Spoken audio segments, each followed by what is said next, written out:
من شرور أنفسنا ومن سيئات أعمالنا من يهده الله فلا مضل له ومن يضلل فلا هادي له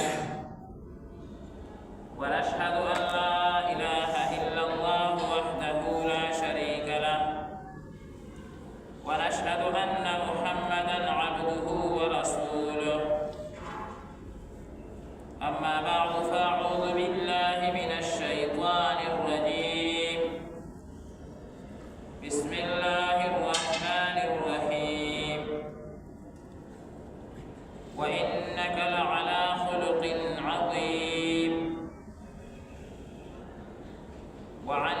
جرير بن عبد الله رضي الله تعالى عنه قال قال رسول الله صلى الله عليه وسلم لا يرحم الله من لا يرحم الناس. وعن عبد الله بن عمرو رضي الله تعالى عنه قال قال رسول الله صلى الله عليه وسلم الراحمون يرحمهم الرحمن ارحموا من في الأرض يرحمكم من في السماء أو كما قال رسول الله صلى الله عليه وسلم. اللهم صل على محمد وعلى آل محمد كما صليت على إبراهيم وعلى آل إبراهيم إنك حميد مجيد.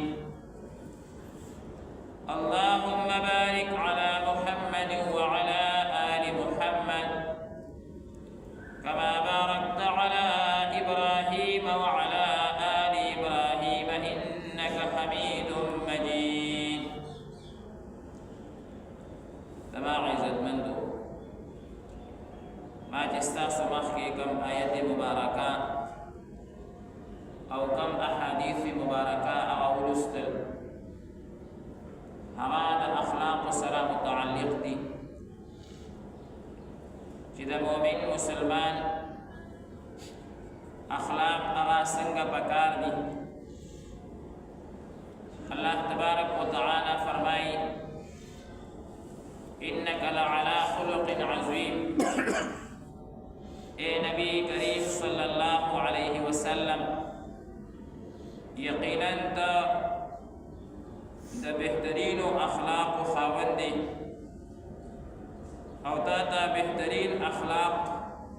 او کلی اخلاق اغادر کرے شوی دی. نبی کریم صلی اللہ علیہ وسلم تا اللہ تعالی دیر کلی اخلاق ورکڑیو دیر کلی صفات او عادات وردا عطا فرمائلیو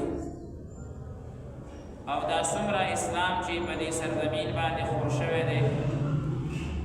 دا د نبی کریم صلی الله علیه وسلم دا اخلاق او برکت سره خور شوی دی چې هغه یو کافر ته په بد نظر باندې ندی کتلی او په خپل تکالیف باندې کافرانو ته بد دعا هغه نه ده کړې. دغه شانتی یو کافر ته نبی کریم صلی الله علیه وسلم بلا وجه سخت خبره هغه نه ده کړې د تمام انسانیت سره بلکې کومه دا وایو چې تمام مخلوق سره نبی کریم صلی الله علیه وسلم د رحم او د خپل اخلاق او معامله هغه کړی دا خبره ډیره بهترینه وي. نبی کریم صلی الله علیه وسلم انسان خصا زناور سره هم د رحم معامله کړی دا د ایثار او د همدردۍ معامله ور سره کړی دا. حضرت جریر ابن عبداللہ رضی اللہ تعالی عنہ فرمائی کہ نبی کریم صلی اللہ علیہ وسلم فرمائی لا يرحم الله من لا يرحم الناس. یا کس باندې الله رحم نکي کم چې په نورو خلکو باندې رحم او ترس نه کوي. د یو انسان په دا شان وي چې بل انسان باندې به دی ترس خوري، هغه باندې به دی خفه کېږي که په هغه تکلیف راشي، که په هغه خوشحالي راشي نو دی به خوشحالېږي. دا بهترین اخلاق دي. د اخلاقو دایره په اسلام کې ډېره زیاته وسیعه ده، په هغې کې رحمدلي هم داخله ده، په هغې کې بل مسلمان سره همدردي هم شامله ده، په هغې کې د ګاونډي تپوس کول هم داخل دي، په هغې کې د مسلمان باقاعده خیال ساتل هم داخل دي،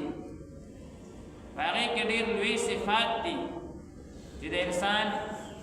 اخلاق بهترین شي. نو دا ټول صفات د رحمدلۍ او د ایثار او د غمخوارۍ او د بل تپوس، بل سره تعاون او مدد، دا ټول پکې داخل دي. عبدالله ابن عمر سے وایي چې نبی کریم صلی الله علیه وسلم کو فرمائے الراحمون یرحمهم الرحمن، چې کم کسان رحم کوي نور مسلمانانو باندې ترس خوري نو رحمان ذات هغوی باندې رحم کوي. دی وجهنا ارحموا من فی الارض یرحمکم من فی السماء، تاسو د دنیا والا مخلوق باندې رحم او ترس کوي نو اسمان والا مخلوق یعنی الله تعالی او فرشتي هغه په تاسو باندې رحم او ترس کوي. احادیث مبارکو کتابونو کې شته چې یوه بدکاره ښځه وه، په یوه لاره باندې روانه وه او یو سپی ولیدو چې هغه د تندې د وجهې نه ژبه رایستې ده او بوی سره ناست دی او هغه خټه څټي. دی وایي دا خو ډېر تږی شوی دی. نو دی خپله پڼه راوویسته او خپله لوپټۍ وشلوله، هغه پڼه یې لوپټۍ سره وتړله او هغه کوهي ته یې ورکوزه کړه او د هغه کوهي نه یې په دې پڼه کې اوبه راوویستې او دې سپي ته یې هغه چې کوم دی نو کېښوې، دې سپي هغه وڅکلې. نو الله تبارک وتعالی د دې نه راضي شو او حدیث کې راځي چې الله تبارک وتعالی د دې سپي د برکته د دغه بدکارې ښځې مغفرت وکړو. یعنی ښکلي اخلاق باندې الله تعالی دومره خوشحالېږي.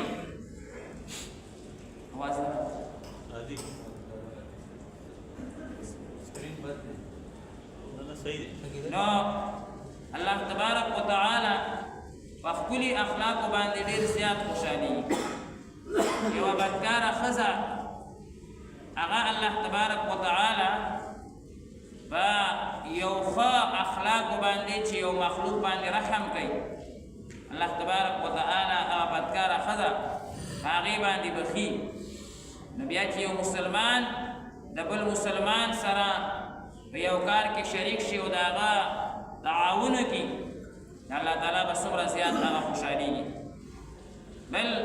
حدیث مبارک کې راغلی بخاري شریف او مسلم شریف دواړو کې دا حدیث مبارک موجود دی چې یوه نیکه ښځه وه او هغې به ټوله شپه عبادت کولو، دغه شانتې روژه به یې هم نیوله نفلي، لیکن هغې یو پیشو ساتلې وه او هغې ته غوسه شوه، هغه پیشو یې په کوټه کې بنده کړه، نه یې په خپله باندې خوراک ورکولو او نه یې پرېښوده چې دې خوراک کړی وی، تر دې پورې چې دا مړه شوه. الله تبارک وتعالی د دغه پیشو باندې د رحم نه کولو د وجهې نه دغه پاکه ښځه تهجد ګزار او رجوع والا ښځه هغه الله تعالی جهنم ته داخلوي. رحم دا هم د اخلاقو یو حصه ده باقاعده چې انسان په بل انسان باندې څه چې په مطلق مخلوق باندې چې د الله تعالی څومره مخلوق دی په هغوی باندې چې کوم دی نو رحم وکړو. نبی کریم صلی الله علیه وسلم دومره مهربان او رحم دل و چې هغه په ځناورو باندې هم رحم کړی دی. حضور فرمایلی دي ځناور چې وساتي په مخ به یې نه وخي. انسان خو څه ځناور چې وساتي په مخ باندې به یې نه ساتي نه وخي. یو کس یو اس ته داغ ورکړی و په مخ باندې، حضور خفه شو وی دا دې ولې کړي وی دا د درد وی نه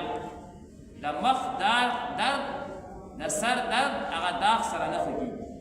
دا که خپو کې درد نو هغې سره باقاعده دا کوه دلته داغ ورکوه خو دې ځای داغ مه ورکوه په مخ باندې داغ ورکول په مخ باندې وهل د زناور هم دا هغه چې کوم دی نو ثابت دي خان به راتله نبی کریم صلی الله علیه وسلم ته به وي چې دغه شانتې زمونږ مالک مونږ باندې کار کوي او مونږ ته خوراک نه راکوي یا زمونږ مالک مونږ وفي یا زمونږ مالک مونږ سره دا ظلم کوي ډېر بوج را باندې وړي او باقاعده خانو زناور به هم د حضور صلی الله علیه وسلم په مجلس کې باقاعده چې کوم دی نو تپوس دغه راپورټ داخلولو زمونږ تپوس دې وشي زمونږ حال دې معلوم شي دا د اخلاقو حصه ده او د صحابه کرامو ژوند وګورو ټول ژوند یې د دې نه ډک دی یؤثرون علی انفسهم ولو کان بهم خصاصه الله تبارک وتعالی په خپله صحابه کرامو تعریف کوي یؤثرون علی انفسهم بل ته په خپل ځان باندې ترجیح ورکوي ولو کان بهم خصاصه اگر چې خپله هم دې د دغه څیز محتاج خپله به یو څیز محتاج وی به خیر ده ما مسلمان لور ته داسې نن موږ څه وایو دا موږ مسلمان لور دی مړ شي خیر دی هلکه هغه غریب دی ته خو مالدار یې وستی کېږي دا شی به هغه ته ورکړو نه یاره پرېږده هغه پرېږده ما ته راکړه د هغه به کېږي نه صحابه کرامو څه صفت و یؤثرون علی انفسهم ولو کان بهم خصاصه اگر چې که په خپله به ورته ضرورت هم وی به نه دا دې بل مسلمان به ورته ما ورکړي دا د هغه چې کوم دی نو باقاعده حقیقي مشهوره واقعه ده فضایل اعمال کې تاسو بار بار اورئ یو صحابي که راغه چې کوم دی نو چیلۍ حلالېږي هغه وایي یاره زما ګاونډي ته دې چیلۍ دا سر ورکړه داسې غوښه به ترې وباسي مازغه به ترې وباسي وبې خوري هغه ته هغه کره ورځي او وایي یاره زما دا بل ګاونډي چې دی دې کره خو هېڅ هم نشته مونږ کره خو بیا هم څه نه سبزي وبزي وي هغه ته یې ورستوري ده هغه بل ته ورستوري ده ویره مونږ خو بیا هم ګزاره کېږي څه شیروان شته بل ډېر وخت شو څه نه ده خوړلی هغه یې چې کوم دی نو بل ته استوي بل واپس هغه کور ته راځي کوم کور کې چې چیلۍ هغه چې کوم دی حلاله شوي ده ویره هغه یې کره څه نه وي یو بل سره دومره زیات محبت دې ته ایثار ویلی دې ته ایثار ویلی کېږي په حالت د زنکدن کې او په حالت د جنګ کې په جهاد کې دننه هغه چې کوم دی نو یو د تندې نه مړ کېږي او بل ورته چې کوم دی نو اوبه راوړي ورسره نږدو ملګری اواز کوي چې ما ته اوبه دی په حالت د زنکدن کې او په حالت د جهاد کې وایي هغه ته اوبه ورکوي هغه چې خولې ته څنګه اوبه نږدو کوي وایي ما بل ورسره درېیم اواز کوي ما ته اوبه چې درېیم ته اوبه وړې هغه مړ شوی و چې دویم ته واپس راوړې هم مړ شوی چې اول ته یې راوړې هغه اوبه پاتې شوې درې واړه مړه شوه ځان باندې ترجیح ورکړه خیر دی څه دی تګې مړ شم خو چې بل ته دا شی میلم شي نن دې موږ خپل ځان ته لږ وګورو او واقعات موږ صرف اورو وایو لکه د طوطي غوندې یو رټه مو جوړه کړې خفه کېږئ مه رټه غوندې مو جوړه کړې د طوطي غوندې او خپل ګریوان کې دې لږ ورکوش شو یو 2 منټه دې کینو چې موږ څه کوو لګیا یو موږ په دې خبرو چېرته یو په دې سلو کې په یو خبره موږ عمل کړی دی که نه بس صرف اورو او چې کوم دی د طوطي غوندې یو رټه مو زده کړې او ډېر پکې وایي هغه ډېر پاک خلک وو د هغې مثال موږ ته ورکړه چې مثال الله تعالی وایي دا ستاسو رهنما دی دا ستاسو دپاره چې کوم دی نو معیار دی تاسو چې روانېږئ صحابو پسې روان شئ کامیاب به شئ انګرېزانو پسې مه روانېږئ ناکامه به یې غرن چې کوم دی نو صحابو ذکر وکړو تابعینو ذکر وکړو یاره هغه ډېر اوچت خلک وو هغوی ته موږ چېرته رسېدی شو خدا نه وایي چې ته ورته ورسېږې ته نه که ټوله دنیا را جمع شي هم نشې وررسېدی خو ته د هغوی په لاره روان شو د هغوی غوندې یو 2 صفات خو ځان کې راولګه نن مونږ چې کوم دی نو بس د دنیا سوچ دی زما دنیا دې ډېره شي زما دنیا دې ډېره شي حدیث مبارک کې راغلی نبی کریم صلی الله علیه وسلم فرمایي مسلمان بوډا کېږي او 2 صفات پکې ځواني 2 خبرې پکې ځواني مسلمان بوډا کېږي 2 خبرې پکې ځواني څه د دنیا محبت او د مرګ نه یاره دا چې انسان څومره بوډا کېږي وایي مرګ په کله ده مرګ حاصل او چې کوم دی نو څه شی وي د دنیا محبت هغه سیوا کېږي چې دنیا محبت دنیا دې ډېره شي دنیا دې ډېره شي دنیا دې ډېره شي عمر اویاو ته ورسېدو اتیاو ته ورسېدو د دنیا په محبت کې لګیا دنیا مې د سیوا شي دنیا خلاف راته سو خبره کې او د مال خبر راته کې قبر تیارې او الله اکبر مو دا خبره وکړه ما بدې لګي دا خبره نه الله تعالی خو پکار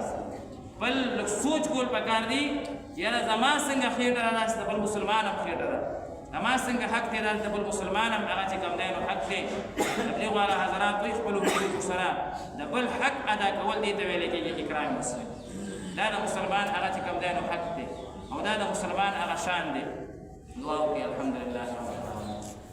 والعاقبة للمتقين والصلاة والسلام على أشرف رسوله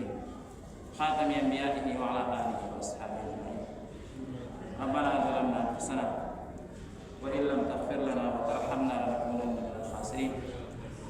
ربنا آتنا ما وعدتنا على رسولك ولا تخزنا يوم القيامة إنك لا تخلف الميعاد صلى الله عليه وسلم